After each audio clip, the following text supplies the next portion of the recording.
Hello, welcome to our 26th lecture in graduate combinatorics. Today we'll continue discussing Laplacian and incidence matrices and their connections to counting the number of spanning trees in a connected graph.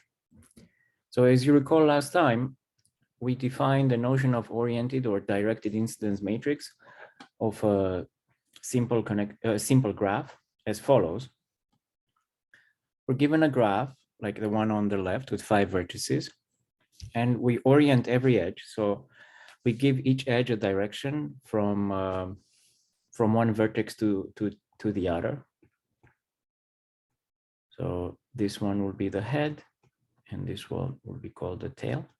And now with that given orientation and our labeling of the vertices and the edges, we can define this incidence matrix N, which its rows are indexed by the vertices of the graph, and the edges are indexed by these oriented edges of the graph. And in the column corresponding to a given edge f, we put a +1 in the entry that corresponds to the tail of that edge. We put a -1 in the row corresponding to the head of that edge, and we put 0 otherwise. So you have an example over there of an orientation and an associated directed or oriented incidence matrix. Like we mentioned last time, this an easy way to think about this matrix is to start with the unoriented or the 0-1 incidence matrix that we discussed when we talked about the handshaking lemma, the one that has only zeros and ones as entries. And for each column, which corresponds to an edge, we change one of the entries from 1 to -1. Now it's pretty clear that there are 2 to the power number of edges orientations, because each edge can be oriented in 2 different ways. So given a graph, you can have many incidence matrices. But what is remarkable is that all these incidence matrices satisfy some properties that do not depend on the orientation. They just depend on the graph. So last time we proved that if we're given a graph gamma, simple graph with n vertices, the rank of, and we take one of these incidence matrices, oriented or directed incidence matrix, then we prove that the rank of n is n-1 if and only if the graph is connected. And that is actually equivalent to the fact that the rank of n in general equals n minus the number of components of a graph gamma. So this is where we stopped last time.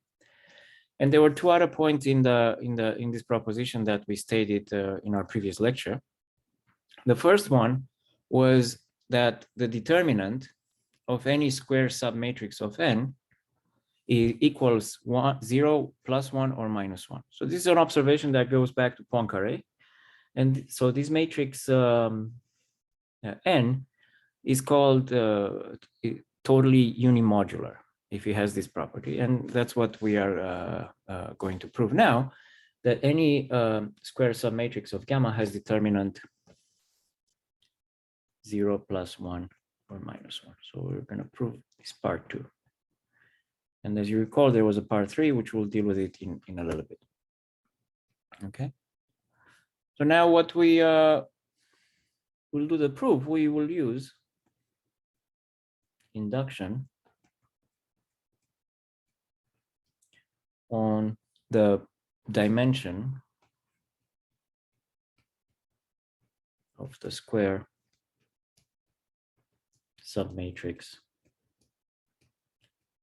of n. Dimension, yeah. Now, how does this work? Well, let's do the base case on this picture. So the smallest square submatrix that you could have in n is 1 by 1. And it's clear because the entries in our matrix are 0, 1, or -1, that the possible determinants for such 1 by 1 matrices are 0, 1, or -1. So I can write here the base case is clear from the definition of n, just having entries. So the base case k equals 1 is clear from definition. And if you want to try it yourselves, you can play around and try to show that any 2x2 matrix, submatrix of n has determinant 0, 1, or -1. Or if you don't want to do that, we can do the induction step. So for the induction step,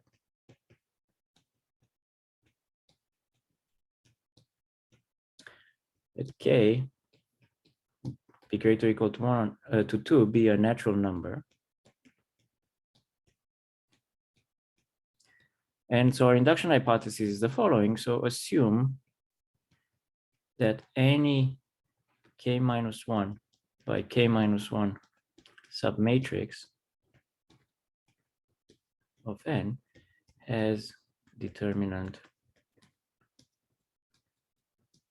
equal determinant 0 plus 1 or -1. And now we consider a k by k submatrix. So consider k a k by k submatrix of n. Okay. So now the proof goes by cases. So case 1, if k has a 0 column. So we start analyzing the columns because the columns in the matrix n have only 2 non-zero entries, 1 and -1. So it makes sense to look at the columns. So if k has a 0 column, then determinant of k will be 0, and we're done. Case 2 is every column of k has at least 1 non-zero entry. Okay. So in this situation, we have two subcases. So subcase, let's say 2.1. If every column of k has exactly 2 non-zero entries, then what can we say? So we will have this matrix k, okay, k rows and k columns, and on each row, on each column, you see a +1 or -1, or you can see a +1, -1.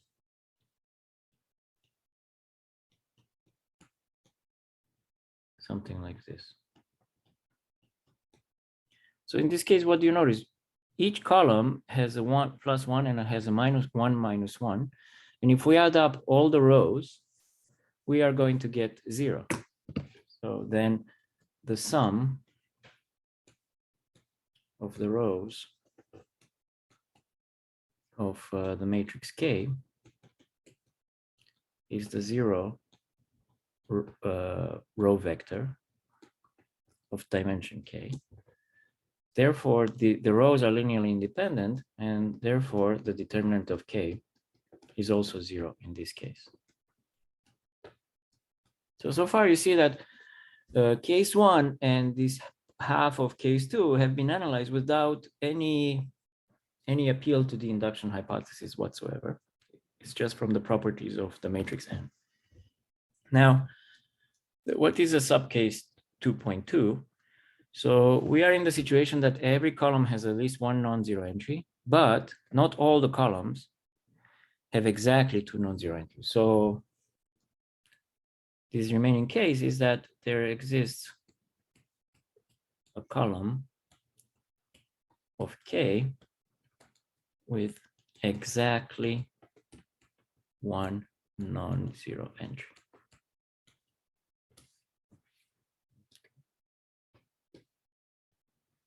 So in this situation,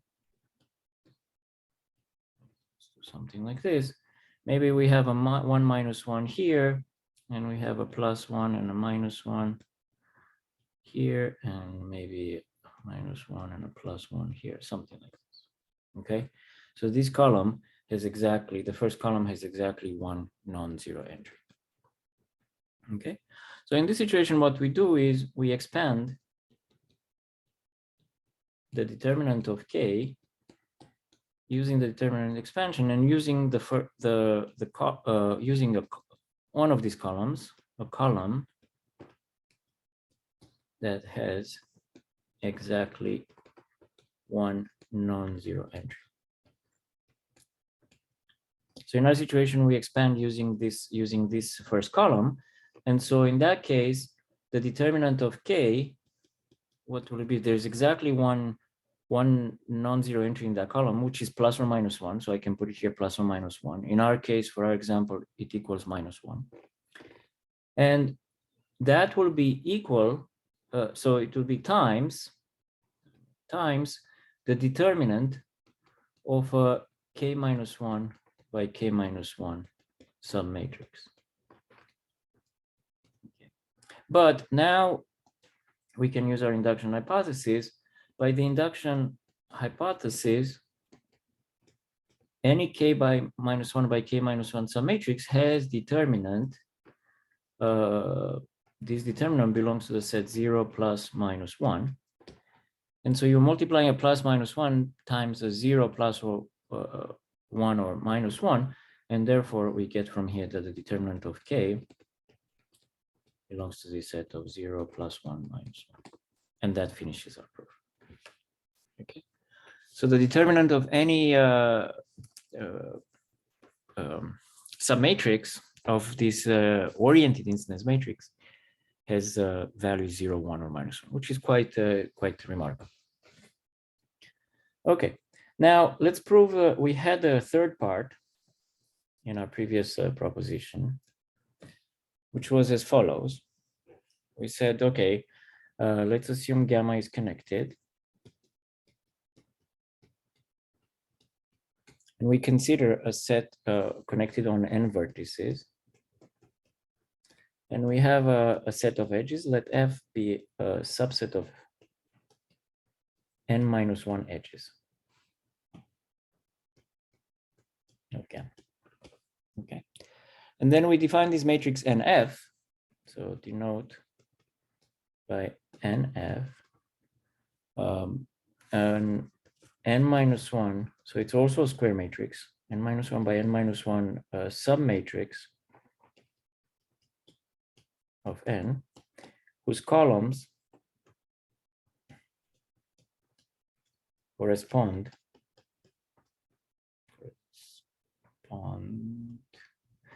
to the edges in F, and rows correspond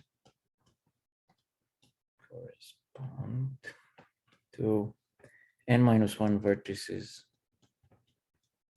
of gamma. So we leave one vertex aside. So we just pick we pick n minus 1 rows, and you know, of course, you have n ways of choosing that. So then you pick n minus 1 rows, and you keep the columns, always the columns corresponding to the edges in F. And now the result is that the matrix NF is invertible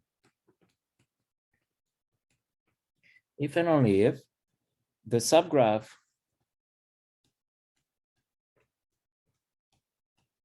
of gamma induced by the edges in F is a spanning tree.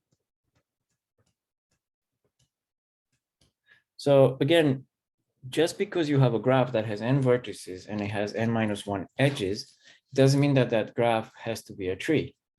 If you add the condition that is connected or is acyclic, then yes, that is true. But without that condition, the implication may not be true. So here we have this equivalence between this linear algebraic property on the left, the fact that this matrix NF is invertible, so it's an n minus 1 by n minus 1 matrix, which is, so it's the same thing as rank of NF equals its full ranks, it's n minus 1. It's equivalent to the fact that the subgraph of gamma induced by F is a spanning tree. Okay. So if we go back here, let's just look here for a second.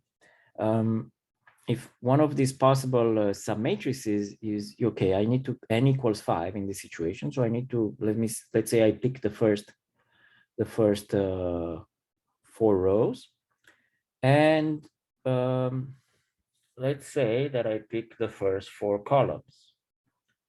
So in that situation, the theorem says, so if I look at the subset of edges 1, 2, 1, 5, 2, 3, and 2, 4, you see that they form a spanning tree.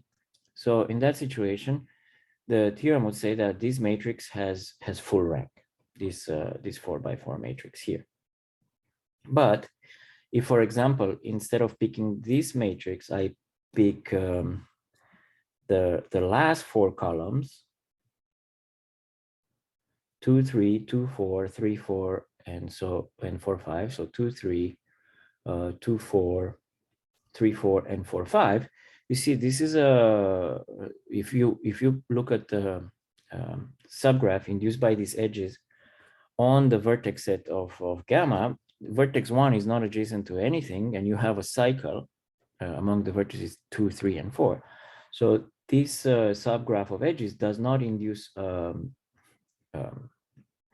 spanning tree, and according to our result, this matrix should be not invertible, and you can see that it's clear because the first row, it's all zeros. But in general, it may not be that as easy as that to observe these things. Okay, so now how do you prove this result?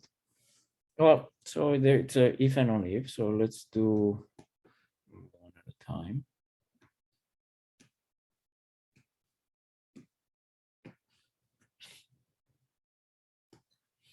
So here I have again an F invertible if and only if the subgraph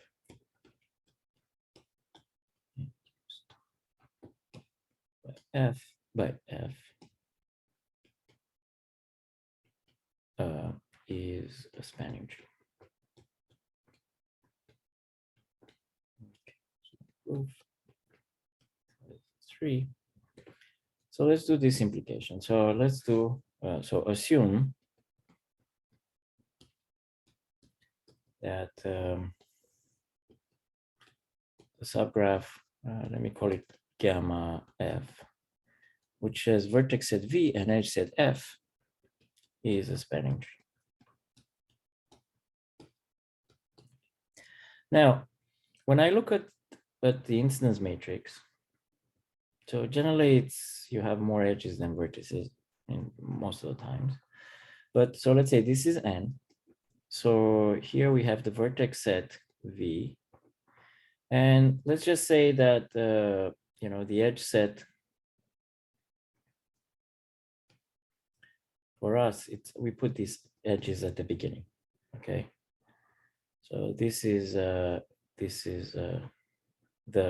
so this incidence matrix here on the first, this matrix here where I have F and I have V, this is the incidence matrix of this graph. It's actually the incidence matrix of this graph gamma F, okay? Now, what are we actually looking for? We're looking at the submatrix. So we're taking, we ignore one of the rows of this matrix, and we have an n minus 1 number of columns and n minus 1 rows. So we have this square submatrix there.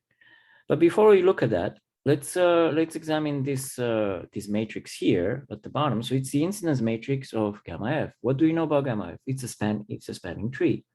But spanning tree means that it's connected.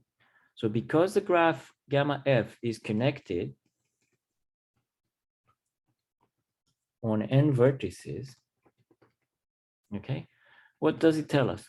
It tells us that the rank, so let's call this matrix M, the rank of M equals n minus 1 by part 1 prime. Okay. Now, the rank of m equals n minus 1. Each of these columns in this matrix M, each of them has a +1 and a -1, and so on.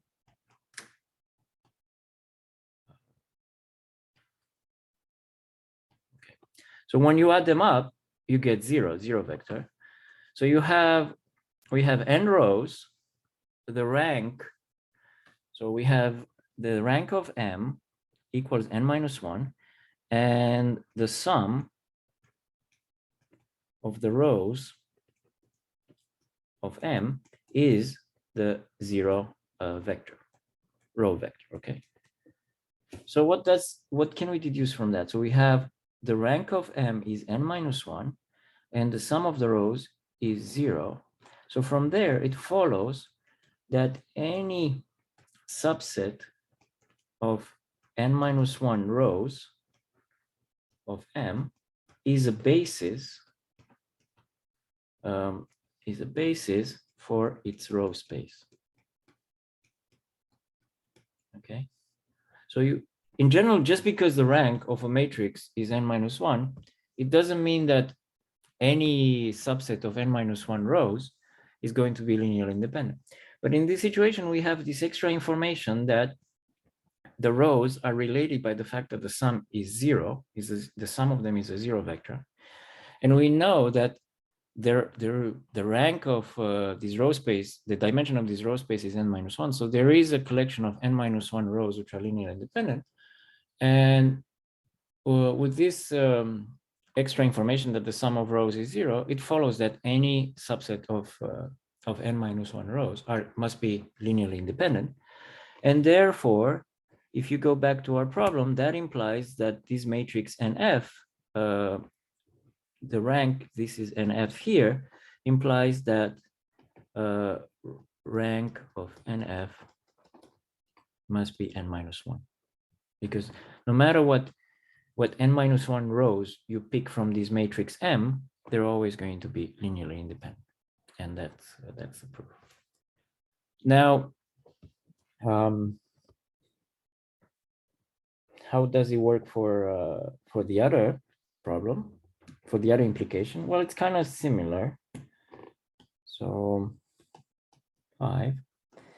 So we did that NF invertible implies this. So this part would be that which one? Yeah, we prove. So now we want to prove that if NF is invertible, that implies that this graph gamma F, which is on vertex at V and F, is a spanning tree. Okay. We do, again, we use the part 1 that we've done before. So as before, we can think of our matrix N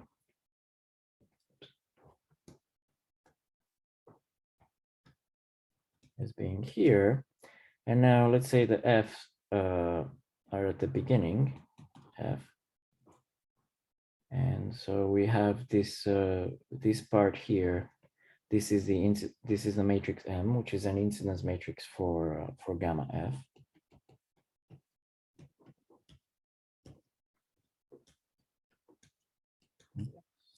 And we have the extra hypothesis that one of these, like if we take one of these, so that is NF, that is invertible. Okay, but NF is an n minus 1 by n minus 1 matrix. So that implies that its rank is n minus 1. So that implies that its row space has a dimension n minus 1. But what is the row space? The row space of NF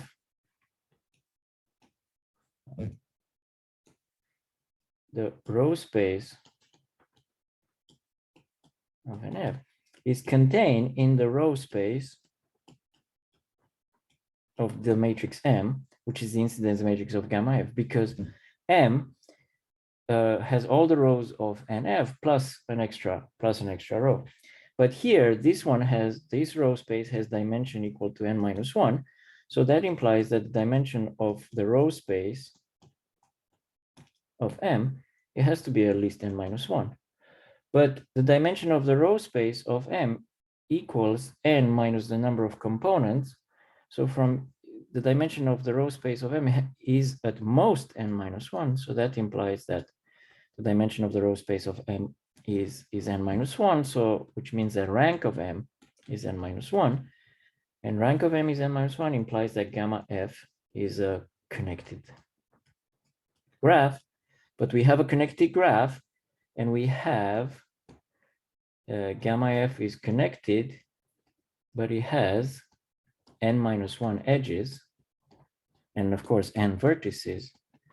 So that makes this gamma F a spanning tree. Okay.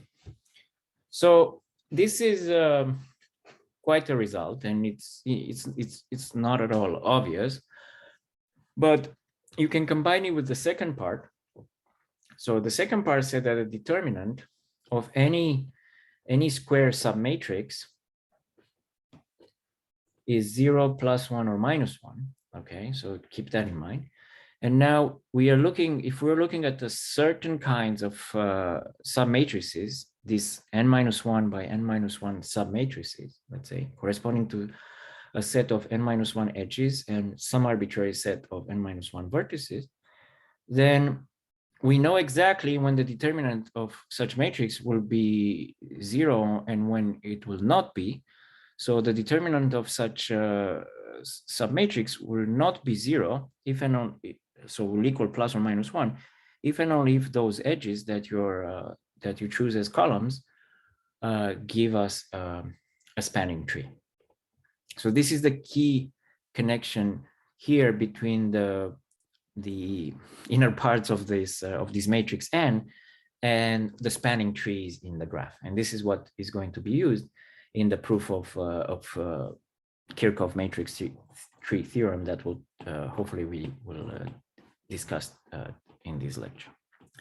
Okay, so now with this in mind, let me define the main protagonist of this theorem. So if we have gamma a simple graph, it doesn't have to be connected, but a simple graph, then the Laplacian matrix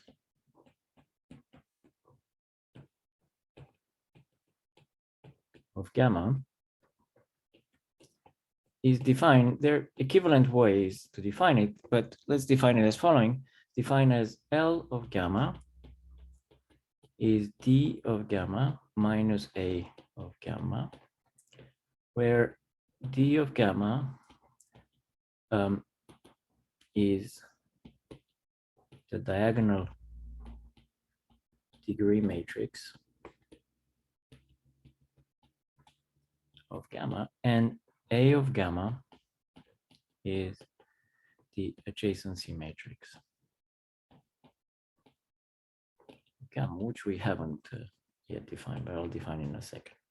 So what is D of gamma? So let's say a vertex set is 1, 2, 3, n. So you have some labeling of the vertex set.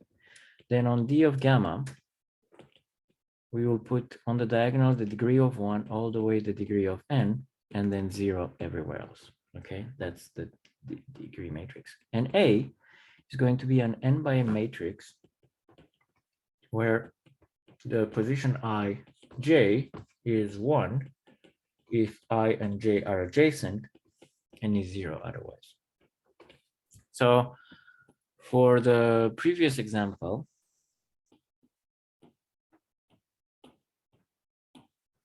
for our graph here, 1, 2, 3, 4, 5, the D matrix will be the diagonal that has, what's the degree of 1? It's 2. So you have 0, 0, 0, 0, 0, 0, 0. What's the degree of 2 is 3. The degree of 3 is 2. Degree of 4 is 3.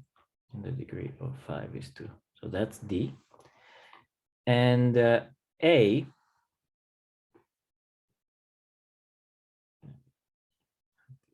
here, 1 is adjacent to 2 and 5. So I put a 1 here, and the column is similar.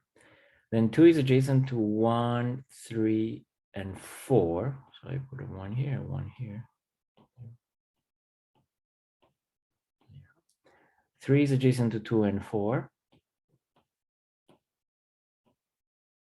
And 4 is adjacent to 2, 3, 4, 5. Okay.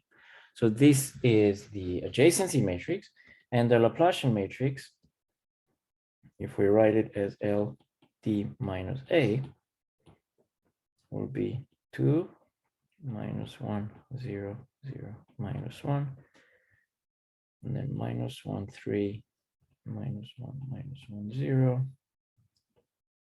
and then 0, minus 1, 2, minus 1, 0, minus 1, minus 1, 3, minus 1, and then a minus 1 here, and a minus 1 at the beginning, 0, and 2. So that's the Laplacian matrix. Okay. So it's pretty straightforward. You see that every row sums up to 0 in the Laplacian matrix because you have the degree, and then you have a minus 1 as many times as the degree is, corresponding to all the vertices adjacent to that vertex, to that row. But this matrix can be expressed in a different way.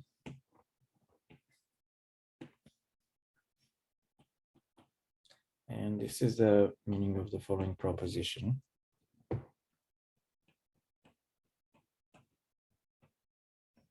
So we'll take a graph. So let gamma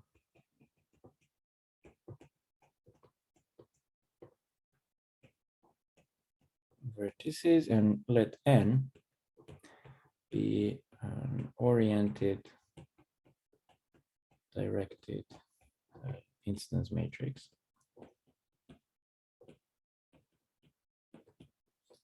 Now, first thing is that the Laplacian matrix actually equals n times n transpose. Okay. 2, for any vector u in Rn, if we do u transpose, so I think of u as a column vector, so u transpose is a row vector, u transpose times L times u, this is going to equal summation over all edges xy of ux minus uy square. 3, the matrix L is symmetric, is real and symmetric. That's kind of obvious. And its smallest eigenvalue is 0, and its multiplicity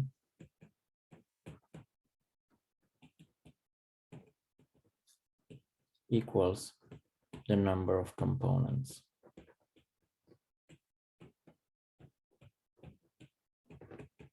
Of gamma. And 4, the last one, is that rank of the Laplacian matrix equals rank of n, which, as you remember from last time, is n minus c, and which also relates to part 3 as well. So it's n minus the number of components. Okay, so let's go through some of these proofs.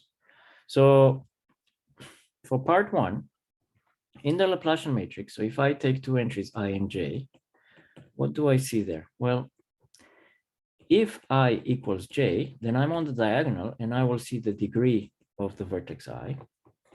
If I is not adjacent to j and I is not equal to j and I is adjacent to j, then I see a minus 1. And otherwise, I see a 0. If I and j are not equal, they're sort of off diagonal, but they're not adjacent. Okay. Now let's see what we do. So let's take I and j in the vertex set, And we can calculate what do we see in the entry ij of this product of n times n transpose. Now recall that in n transpose, so we have n is a matrix like this. You have vertices as rows, edges as columns.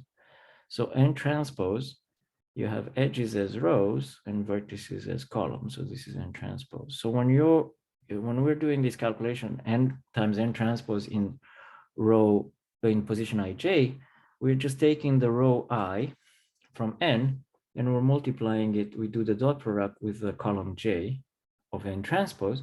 So it's the same thing as the dot product of rows I and j of n. That's exactly the same thing. And so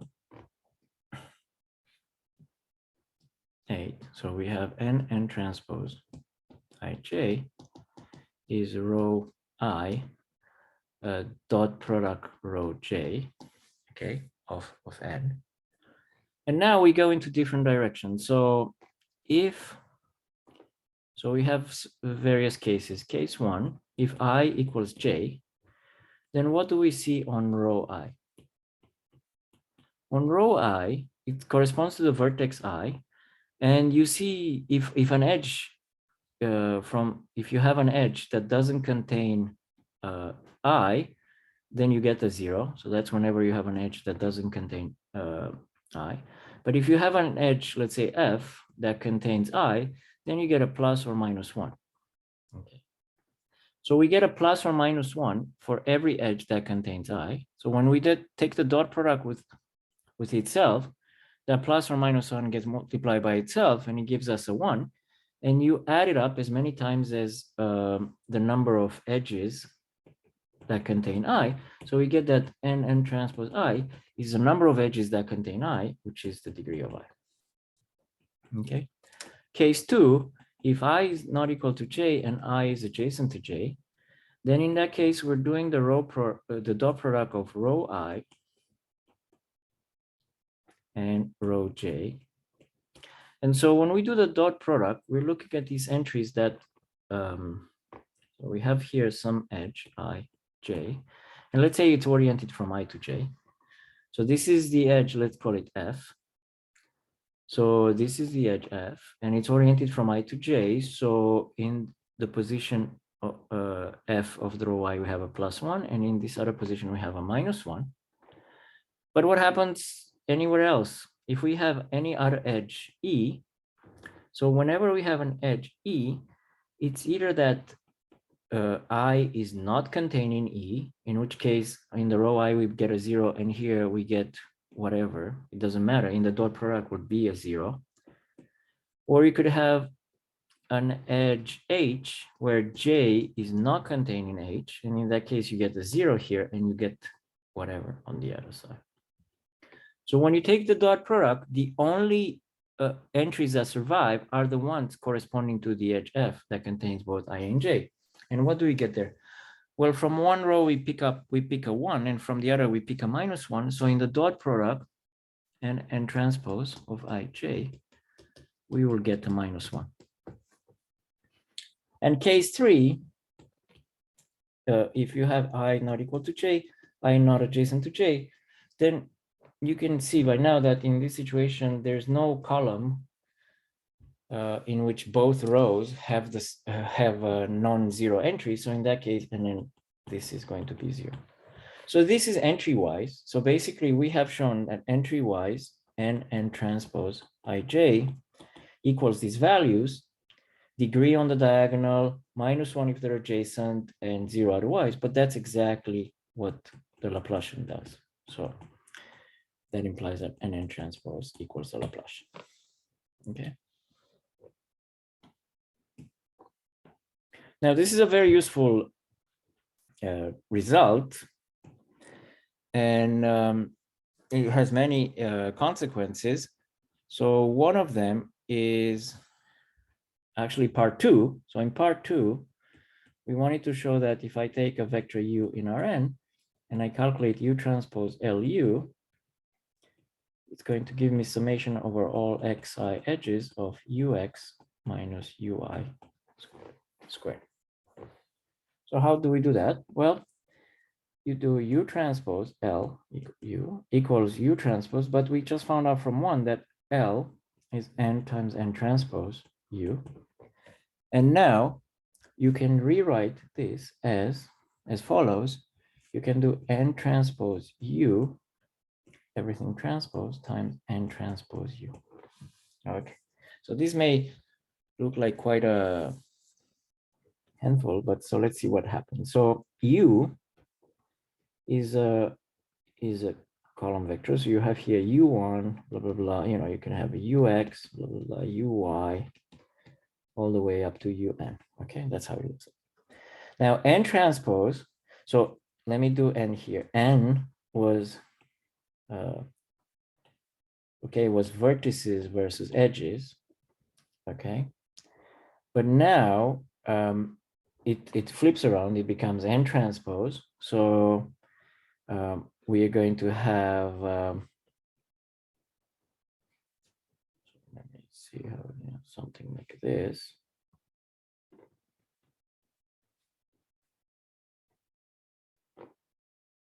So we're going to have edges here, and we're going to have vertices here. That's right. Yeah. Okay. So let's see what happened in general. So the rows here of this, so this is n transpose here. So if I pick an edge, let's say I have an edge, let's say from a vertex x to a vertex y in general, and it's oriented from x to y. So in this matrix n transpose, this corresponds to a certain row. And in that row, what do we get? Well, everywhere else where there's no x and y, I get a 0. But in the position x, I get a +1. And in the position y, I get a -1. And everything else is 0. So when I multiply n transpose by this vector u, this is going to be an even taller vector. And this corresponds to index by the edges. And if I look at the entry corresponding to the edge, let me give myself some space here.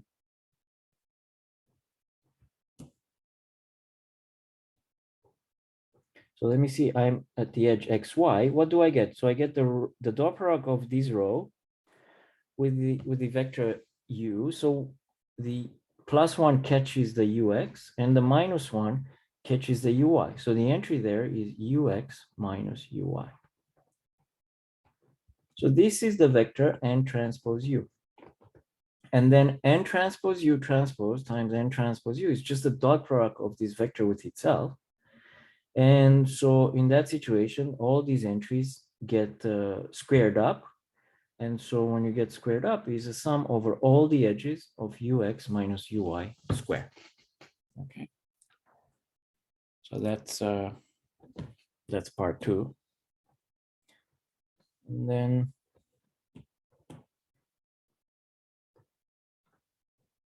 what was part 3?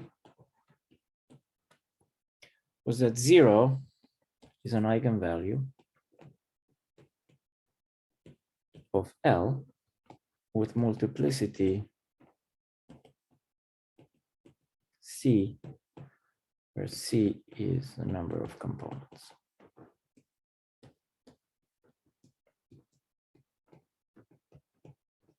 So, okay. So before multiplicity, let's prove that 0 is an eigenvalue. And as you recall earlier, I mentioned that the row sums, the sum on each row in L equals 0.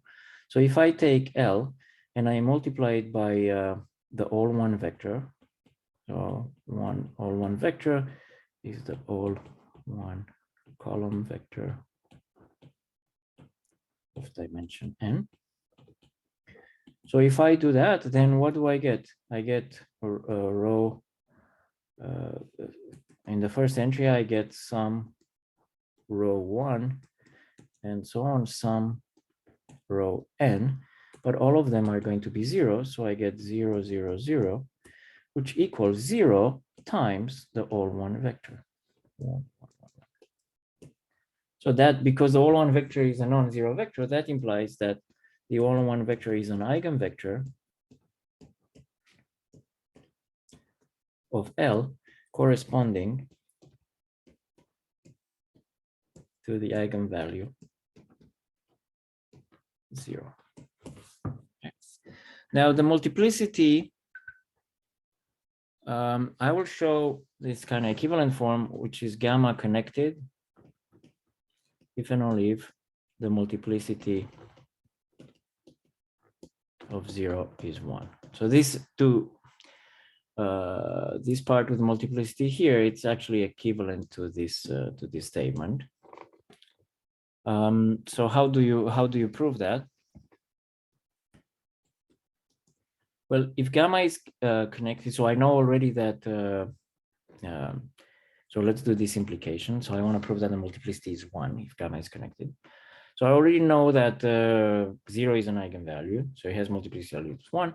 And then what I will show is that the eigenspace corresponding to the eigenvalue 0 is one dimensional. It's just spanned by the all one vector. So assume that U is some vector in Rn, U is non-zero, and L times U equals 0 vector. Okay, so I'm taking some eigenvector corresponding to eigenvalue 0. Okay, then I multiply to the left by U transpose, so that means U transpose LU is going to be the value 0. But from part 2, I know that U transpose LU is the sum of squares, is the sum of xy edges of ux minus ui squared. So this is going to be 0. So that, what does that mean? It means all of the entries in that sum are 0. So ux equals ui for any xy in H. But the graph is connected. And so from that part, gamma connected, and ux equals ui for any x, y, and H. That implies that all the entries of U are equal. And therefore, that implies that the vector U is pick one of entry, let's say U1 times the all one vector. So that implies that U belongs to the subspace generated by the all one vector. So that implies that the dimension of the eigenspace of 0 is 1. So that dimension of the eigenspace is the same thing as the multiplicity of 0. Okay. And the other implication works similarly, so I won't do here. And also the part 4, that the rank of, we proved already that this rank equals n minus c, and you can, using part 3, you can show that the rank of L is also n minus c. So that's not a problem. Okay.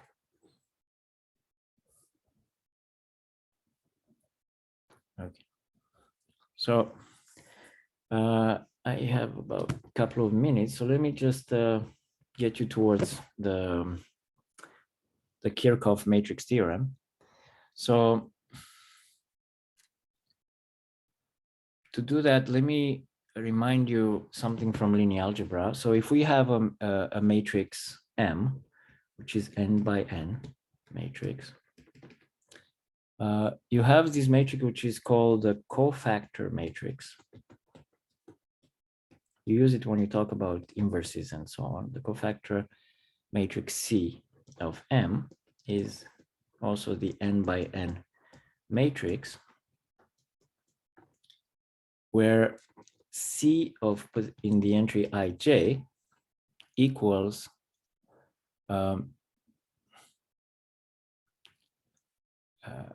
minus 1 to the power I plus j mij, where mij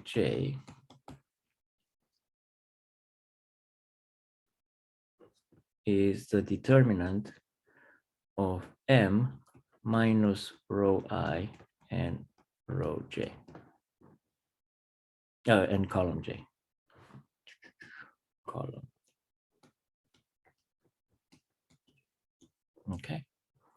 So you have this cofactor matrix, and then you can define. So this is the cofactor matrix, and you have this matrix that is very important for the inverse, which is called the adjugate matrix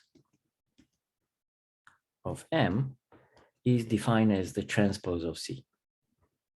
And this one is sometimes denoted by H of M, but this is okay. And from in linear algebra, at some point maybe you prove, but at least you state this result, that M times the adjugate of M equals the adjugate of M times M, and is the determinant of M times all one matrix. So that's how you get the inverse. You know, if the inverse exists, if the determinant of M is non-zero, then you get a formula for the inverse, which is adjugate of M divided by the determinant of M. Okay. So the theorem that we are going to prove is called the Matrix-Tree theorem. And like I said, it's due to Kirchhoff from, I think, 1840s. And he says that if you have gamma a graph, and L is the Laplacian matrix